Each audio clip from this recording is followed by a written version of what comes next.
Խաղաղության խաչմերուկը, որը որ քարոզում է, ինքը էլի դիվանագիտական քաղաքական նշանակություն ունի, ինքը տնտեսական առումով այդքան իրանից ոչ մի բան չի ներկայացնում։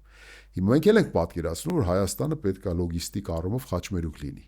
բայց մեր պատկերացրածը դա հյուսիս-հարավ ավտոմայրուղին է, որ մենք պետք է վերջապես ավարտենք, դրա հետ մեկտեղ նաև պետք է ունենանք հյուսիս-հարավի երկաթգիծը, որը ըստ էության պետք է Բանդար-Աբբաս եւ Սևծովյան Վրաստանյան բաները նավահանգիստներին հասանելիություն ունենա եւ արևելք-արևմուտքի այդ հանգույցը մեր պատկերացրածը բարձրանում է դեպի մի քիչ ավելի վերև,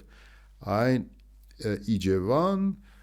Կիրովական, այն հանգույցը, որ ժամանակին եղել է եւ այնտեղ կա փոքր կտոր, որ դու պետք է կառուցես եւ մնացածը կարող ես նաեւ, ասենք, որոշակի կապիտալ վերանորոգումների ծրագրերի իրականացմամբ կարող ես դրան վերագործարկել։ Այսինքն մեր պատկերացմամբ էլի կա խաչմերուկ,